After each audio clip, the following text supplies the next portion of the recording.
இறுக்கமான ஆடைகளை அணியிறது, இரவு பகல் பாராமல் இரு பாலினருமே வேலை செய்கிறாங்க. வெளியில் போய் வேலை செய்கிறதா இருக்கட்டும், இல்லை உட்கார்ந்த இடத்து ஒரே இடத்துல இருந்து வேலை செய்கிறதா இருக்கட்டும், இது போன்ற காரணங்களாலையும் விந்தணு குறைபாடாக இருக்கட்டும், கருமுட்டை வீக்காகிறதா இருக்கட்டும், இது போன்ற பிரச்சனைகள் வாய்ப்பு இருக்குங்களா? நிச்சயமாக இருக்குது. என்ன அப்படின்னா, விந்து பைகள் தனியாக கீழே இருக்கணும். அது உடலுடைய சூடை விட 2 டிகிரி கம்மியாக இருக்கணும். உடல் சூடு 37 டிகிரி நமக்கெல்லாம் தெரியும். விந்து பைகள் 35 டிகிரியில் இருக்கணும், தனியாக கீழே தொங்கிக்கிட்டு இருக்கணும். அதுதான் ஒரு நாளைக்கு 1 கோடி அணுக்கள் வரைக்கும் உற்பத்தி ஆகும். நீங்கள் டைட் அண்டர்வேர், டைட் ஜீன்ஸ்லாம் போடும்போது பாடியோட அந்த விந்து பைகள் ஒட்ட ஆரம்பிச்சிடும். விந்து உற்பத்தி பாதிக்கப்படும். அந்த ஹீட் 37 டிகிரிக்கு வந்துருச்சுன்னா, ஜீன்ஸ் பேண்ட்னா அந்த ஹீட் வெளியே போகாது, ப்ரிசர்வ் ஆகும் உள்ளே. அப்போது விந்து பைகளுடைய சூடு அதிகமாச்சுன்னா விந்தணுக்கள் உற்பத்தி குறையும். விந்து பைகளை சூடை குறைக்கிறதுக்காகவே, ரத்தத்திலேருந்து வர சூடை குறைக்கிறதுக்காகவே உள்ள ஒரு ஸ்பெஷல் மெக்கானிசம் இருக்குது. அதையும் மீறி நம்ம டைட் அண்டர்வேர், டைட் ஜீன்ஸ்லாம் போடும்போது விந்து பைகள் சூடாகும். டெய்லி சுடு தண்ணியில் குளிக்கிறது, பல்வேறு நம்மளுடைய டெய்லி நடவடிக்கைகள்னால விந்தணுக்கள் குறையும். அதே மாதிரி சர்க்காடியன் ரிதம் அப்படின்னு இருக்குது, இரவு பகல் அப்படின்ற மாதிரி. இந்த மாற்றங்கள் கடுமையான மன உளைச்சல், மன அழுத்தம், பல்வேறு பிரச்சனைகளை கொண்டு வரும். ஒரு 5 நீங்கள் ஞாபகம் வச்சுக்கலாம்.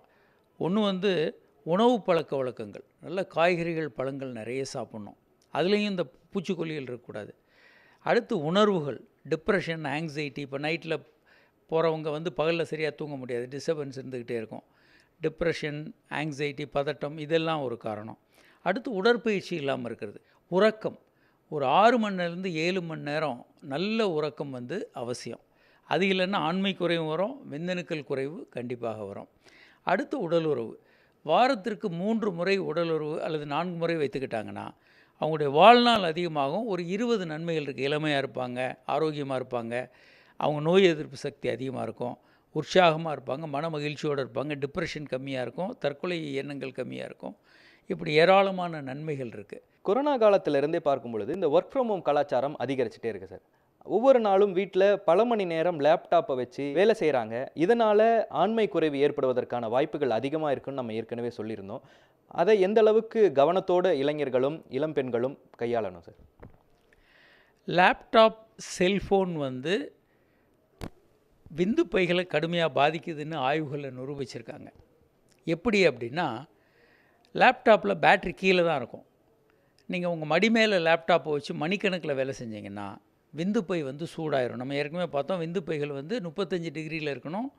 விந்து பைகள் சூடாகும்போது விந்தணுக்கள் உற்பத்தி கடுமையாக குறையும். ஒன்று.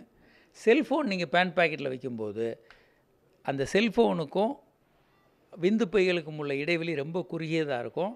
அதிலிருந்து வர்ற கதிர்கள்னால் விந்தணுக்கள் குறையுதுன்னு நிரூபிக்கப்பட்டிருக்கு, ஆய்வுகள் இருக்குது.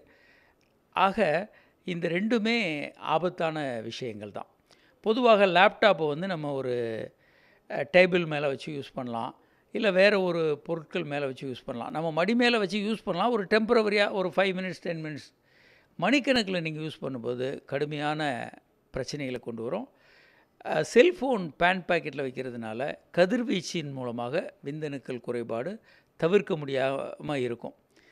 அதே மாதிரி சைக்கிள் ஓட்டும்போது நம்ம 1 மணி நேரத்துக்கு மேலே சைக்கிள் ஓட்டினாங்கன்னா அவங்களுக்கு ஆண்மை குறைவு, விந்தணுக்கள் குறைவு வர்றதுக்கு வாய்ப்பு இருக்குது. ஏன்னா நம்ம சேடில் சீட்டுன்னு சொல்லுவோம். நம்ம உட்கார்ற இடத்துல தான் விந்து பைக்கு போகக்கூடிய, ஆணுறுப்புக்கு போகக்கூடிய இரத்த நாளங்கள், புடன்ட்ரல் ஆர்ட்ரின்ற இரத்த குழாய்கள் போகுது. அது மேலே நம்ம முழுமையாக உட்காந்துருப்போம், நம்ம முழு வெயிட்டும் அதில் இருக்கும். அந்த இரத்த ஓட்டம், நரம்புகள் அழுத்தப்படுறதுனால இந்த பிரச்சனைகள் வருது. அதனால் சைக்கிள் ஓட்டுறதும் ஒரு 1 ஹவருக்கு கம்மியாக இருக்கணும். 2 வீலர்ஸ், சைக்கிள்ஸ் எல்லாம் குஷன் நிறைய இருந்தால் இன்னும் நல்லது. உடனுக்குடன் செய்திகளை தெரிந்து கொள்ள சன் நியூஸ் பெல் ஐகானை கிளிக் பண்ணுங்கள்.